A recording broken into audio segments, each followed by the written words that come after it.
Hello, everyone, and welcome to a new episode of Pharma Talks.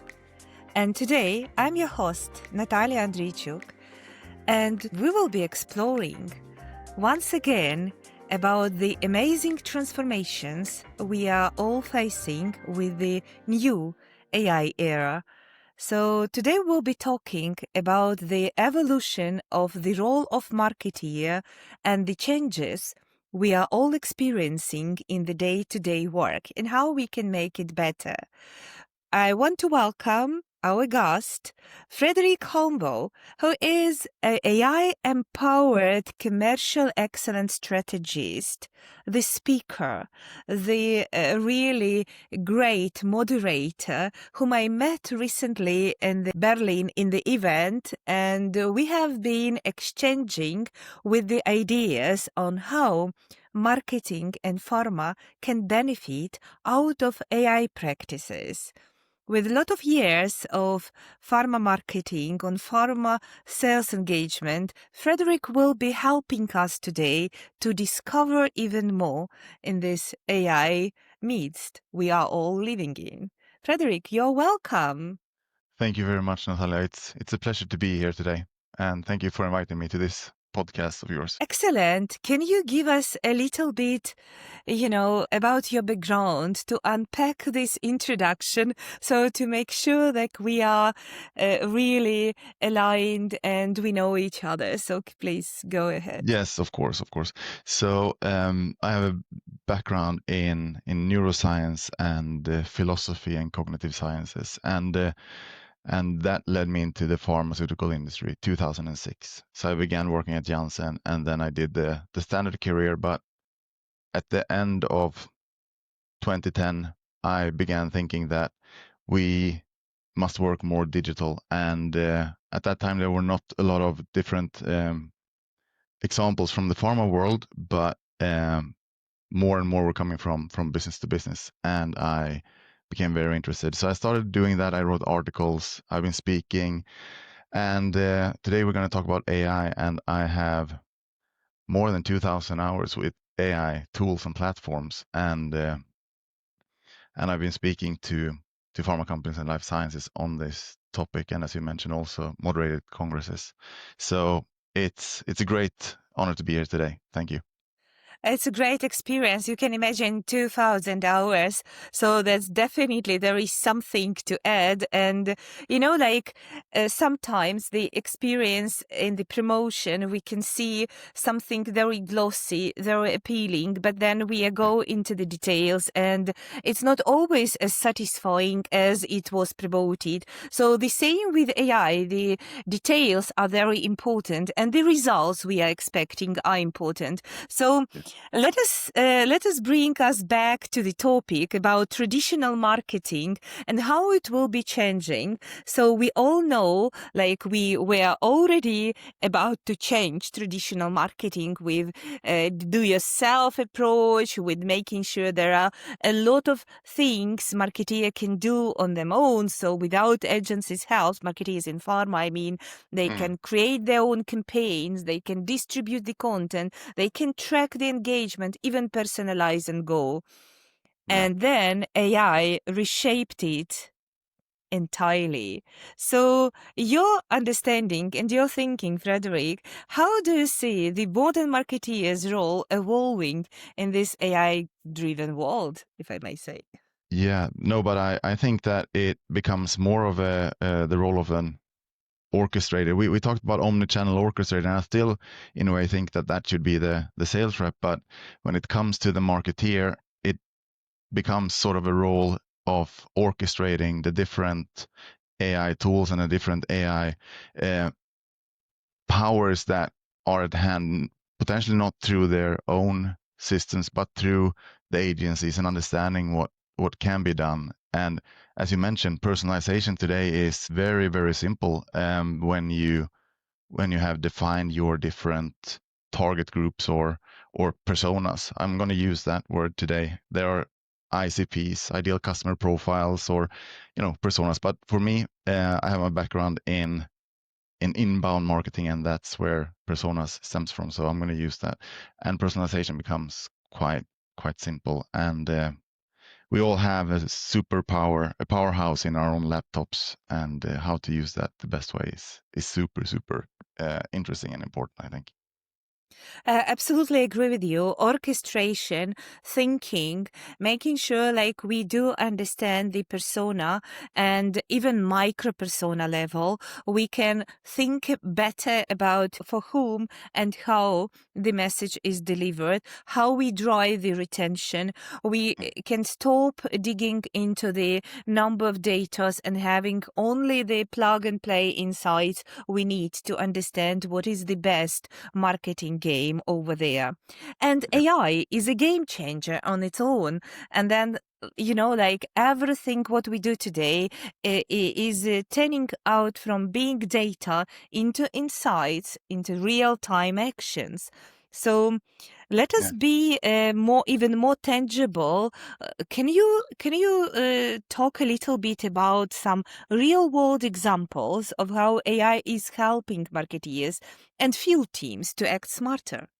Yeah, absolutely. So I want to do that, but first I want to also just say that the fundamentals of marketing is still very much alive. So it has to do with delivering the right message in the right channel at the right time. We all know this.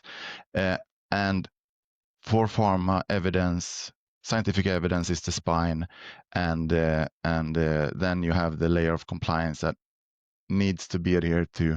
So with those things in place, having teams that understands and have the very much same idea of how to speak to each segment or micro person segment uh, becomes very important. And if you don't have that, you will see what we see. I read recently this Viva Pulse result from the US saying that 65% of pharma communication is disjointed, meaning that we don't have a connection between the last message and this message, and the next message will not be joined or continued discussion on what I just said in more than half the cases, almost 2/3 of the cases. And given that healthcare professionals don't have time today, our messaging must be really on spot so that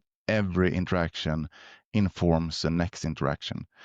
And having AI as the powerhouse to support that is what becomes really, really important. And just then to move into what you said, the more tangible, yeah. What me and my team have done is that we have taken 20 plus organizations through our ABC Plus Content Excellence Framework. And that is basically a 3-workshop foundational setup that is not disrupting the everyday work, but it is improving and optimizing it from the 4 to 8 month perspective that you have. And I can talk more about how we do that. But basically what happens is that you align the sales, marketing, and medical people so that they are aligned, increasing the chances of a joint messaging and communication over different touch points. So that is basically the foundational piece of this, because we need to really ensure that we move away from those 65%. I also saw, and I have some notes that in the US between 2023 and 2024, HP access fell from 60% to 45%. So, decreasing access, increasing feel of it's disjointed, and this needs to change, right? Yeah, if I may to ask, where we can, is this work published, where we can follow this ABC model we are discussing right now so that our listeners can understand more? Because you have done a fundamental work with your team on this research, and you might be taking a chance to talk a little bit in depth about that. But also, Yeah. we would like to follow up with maybe some, material which will be Yeah, interested for absolutely. the We others have. to see to bridge the gap. Yeah, absolutely. And we have this on our website, and we're going to provide the link, I guess, in the show notes or similar, but it's duala.sc and then it's ABC. So it's very simple, and it's a downloadable also one pager that you can access to see Yeah, an we will be overview of this. definitely relaying to that. So great. Yeah. Perfect. Uh, No, but the thing then is that if you have an alignment so that you understand that, all right, we now are in agreement how to work with the existing sales campaign that we have. And then we know the different customers we're meeting. What we can do in our collaborative cross-departmental team meetings is to look at all the existing content that we have and build sort of follow-up sequences. And we have developed this sales call voice memo structure using AI. What I can understand from that AI is following every part of this journey, right? So where we can find Definitely. the right content, where we can generate the right message, there we can follow up based on the previous conversation, and we are able to create a memo. So which is definitely bridging the gap of these, disconnected conversations we are talking right now, right? Yeah, definitely. And so imagine that you have a timeline. Let's say it's from 2024 to 2026, and you have your quarters defined, and then you have rows of names of key opinion leaders. And on one of those rows, you have one of your most important key opinion leader. Let's call him Patrick. And Patrick, he's very evidence-driven. He's difficult to meet if you cannot provide good value each time. And the team have tried to interact with Patrick on multiple occasions last year. And on the line, you have dots of interactions or attempted interactions in different colors. Let's say that yellow is digital interactions and white is attempted interactions that failed. Blue is physical interactions, so on and so forth. Towards the end of last year and the beginning of this year, it's mainly just white dots. The team have tried to meet Patrick but couldn't because he didn't want to meet. And that tells us that our value diminished over time. Our value became scattered, as we understood from the Viva report. But he's agreed to having a physical call with us in 2 months. And as we have worked medical, marketing, and sales together to understand, based on the current sales campaign, what we should focus on in these physical sales calls, we have also defined, let's say, 5 potential probable follow-up messages. And if you think about modular content and you think about pre-approved email, and if you think about approved claims and everything that goes into that in terms of having approved all the content, having 5 potential follow-ups then as a sales rep becomes sort of a guiding star when you go into that call with Patrick. You have your messaging and follow-ups, everything in place. You have your ammunition in place, if you will. So I'm going to just finish this because if you then, with that follow-up messaging and your sales campaign at hand, you can steer the discussion with Patrick in a way providing value. And you understand that in the sales call, he's actually interested in a few things that you have defined as follow-ups. And when the sales rep leaves that call, and this is where the process we set up come in, the sales rep can just pick up the phone, open up a voice memo app, and begin to do a brain dump on the way to the car, or somewhere where the sales rep can actually talk without being disturbed or overheard, following 5 very simple questions. It doesn't have to be number 1 to 5. It can be completely a brain dump. that turns into an audio file that is then emailed to a dedicated inbox for that sales team. And when that audio file reaches that inbox, that triggers something that you know very much in your Eva agent setup. It triggers a set of actions. So the first action is basically to transcribe the brain dump and structure it into a follow-up voice script for an avatar. Let's imagine that this sales rep agreed to be recorded into an AI avatar. That voice script then guides the avatar creation. And when the sales rep reaches the car, that script is in that sales rep's inbox. That's really a great story. It means like we are having literally the next best action in the real time, and which is having the personality of the sales rep, and which is also giving the possibility to follow up properly.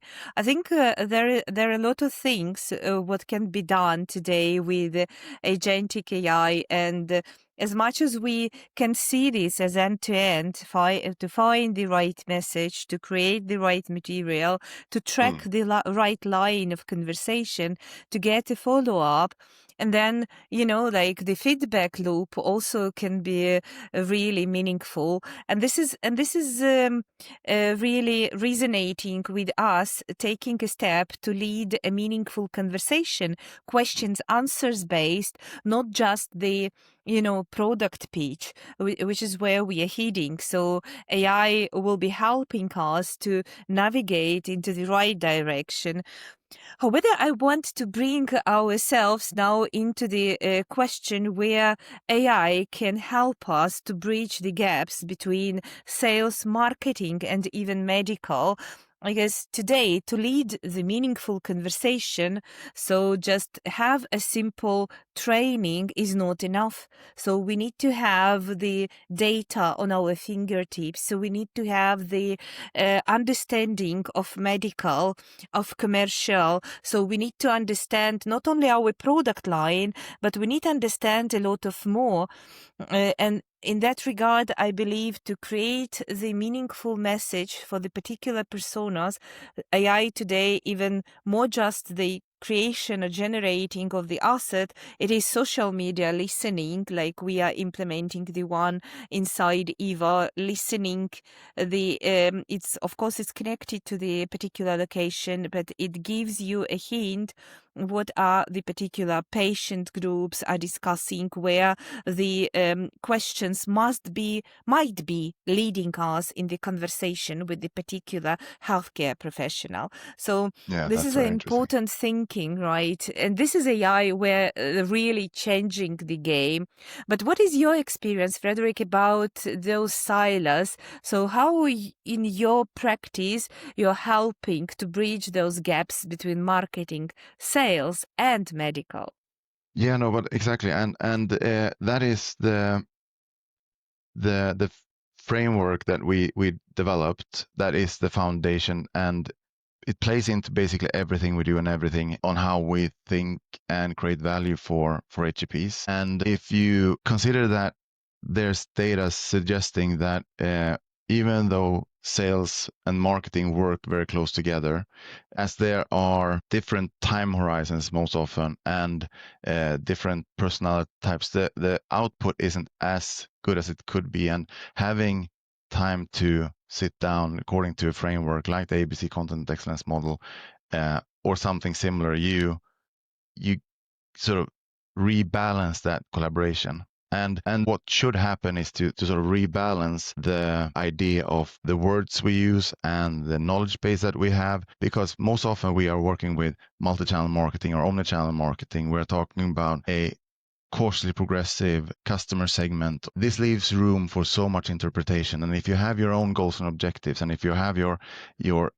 daily to-do list that differs, and this isn't aligned on a regular basis, that becomes the issue that we see in the Viva Pulse, for instance. So having that framework that we developed and that we worked with more than 20 life science and pharma companies with, that rebalances and puts a focus on the personas again. It moves a bit the focus away from the product and puts it entirely on the value for the recipient, the HCP in this case.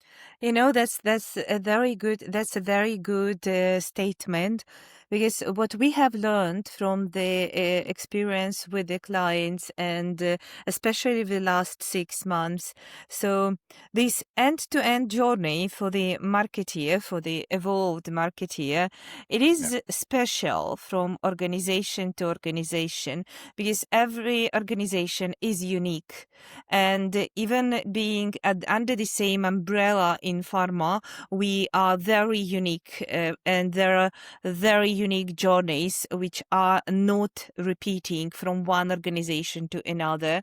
What we have received with the technology, how I can see this bridging the gap, is also the accelerating, because before we were connecting the interfaces and spending years to create some ecosystem which is fitting us, like unique organization with the unique end-to-end flow. Now we are having pretty much neat process with the agentic AI, where with the right architecture we could have here like the agent which is responsible to find the right information, the agent which is working with the medical and commercial database, creating the right assets and the form of this communication. The another agent is connecting and suggesting to the persona and following up this persona, as we have just discussed, until the meeting is happening and then the next one is scheduled. So we are pretty much looking into the same direction, so with the different flavors. And the one of the major points today is to get to understand this flexibility and to get the right partners, and to make sure there is like the possibility to have those frameworks, tools, and scenarios integrated into your own vision to create your own end-to-end process, which will be the winning one. So Yeah, for that's sure. absolutely the case. And I would really talk a little bit about the future, right? So if we would summarize this fantastic conversation, I would say, like, how do you see it, the future? So what will happen actually to marketeers, to marketing, to sales? So are we all disappearing? Are we all just changing so that No. our profession is changing? So how do you see that? No, but I see that marketeers will become the orchestrators of AI tools and platforms. The sales reps will become the orchestrators of the communication to the markets that is boosted by AI, and medical will always be there, and siphoning through the medical and scientific data to ensure that it's relevant what we communicate. And what I think is the most important key takeaway is that as HCPs have very limited time, we cannot never be there with disjointed information. And when almost half of the sales reps don't use, according to again some Viva Pulse information, digital as interaction tools, that becomes weird in my mind. But with AI as the booster, we can be even worse if we don't have that communication framework in place. I want to really emphasize that the next best action after a sales call is not, I would say, necessarily what is planned from marketing when marketing is working by themselves. It is what sales and marketing and medical have agreed on working together. And that is where they need to have this framework But if you have what I talked about earlier, the possibility to actually perform this brain dump following this easy 5-question questionnaire that you can just talk into your phone and then you send that. Avatars today are really realistic. And if you imagine that you and I had a meeting and I did just that. I met Nataliya, we met at, and I think the best follow-up would be one of the 5 that we discussed before. And then I talk more about what we actually talked about. She's very interested in, she want to know more about. And then that becomes the thing that my AI avatar say to you within less than an hour after our sales call. So the avatar will then come back to you saying, "Hi, Nataliya, it was great meeting you just now. We talked about X, Y, and Z, as you know, and below you will find the information that you asked for." And all of this can be defined before, so it's compliant. All of this is following all the regulatory requirements. And that, I would say, is the future of not just pharma, but for sales calls in any industry, where it's actually super relevant to the discussion we just had, and it's delivered within those 48 hours that we see we must do a follow-up within to be, relevant. Absolutely. For me, it's very important that whatever pilots and trials we have, that we are not limiting them from the start, that we invest into the connection of the single knowledge base, which is the one for medical and commercial, because pharma is about us, about patients, about our lives and everything. So connecting it, creating the quality knowledge base is the one first very important step for your agent to succeed, your avatar to succeed, to be as much as possible relevant to the conversation. I think the future years we have is about human creativity and creative intelligence, where AI will be helpful, but the transformation will be happening with us, around us, where will be using the technology as commodities, so that shouldn't cost us millions and shouldn't be limited or monopolistic at some point. It should be democratized. And what we can see about agentic AI, it's just democratizing the software development, the tool creations. And this is where everyone is looking at, because this is where the help is accelerating our well-being tomorrow. That saying that the real intelligence is important, where we understand how to do better, how to deliver better value. And we are not talking now, remember a couple of years back, as some technology is over expensive, like some frameworks, some licenses, and then suddenly it only means your licenses, how much you are flexible, how much you can be a part of this framework or the end-to-end process of the others. So how much of the Lego you are, if you want, how much you can create this scenario for your client. And that means this creative intelligence we are talking about, the frameworks, the ideas, the brain waves, which will be wired because the technology is simply there.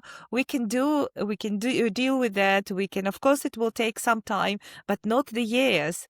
So saying that, I want to thank you, Fredrik, for sharing your vision, practical insights. We will be following up this episode with the link to the materials you are providing, and we'll be showing to our listeners the practical marketing and sales framework where AI is helping you at every step. So, to all our listeners, please do not hesitate to like our podcast, to follow us on LinkedIn page, and thank you for listening to us and transforming our future with Pharma Talks. Thank you.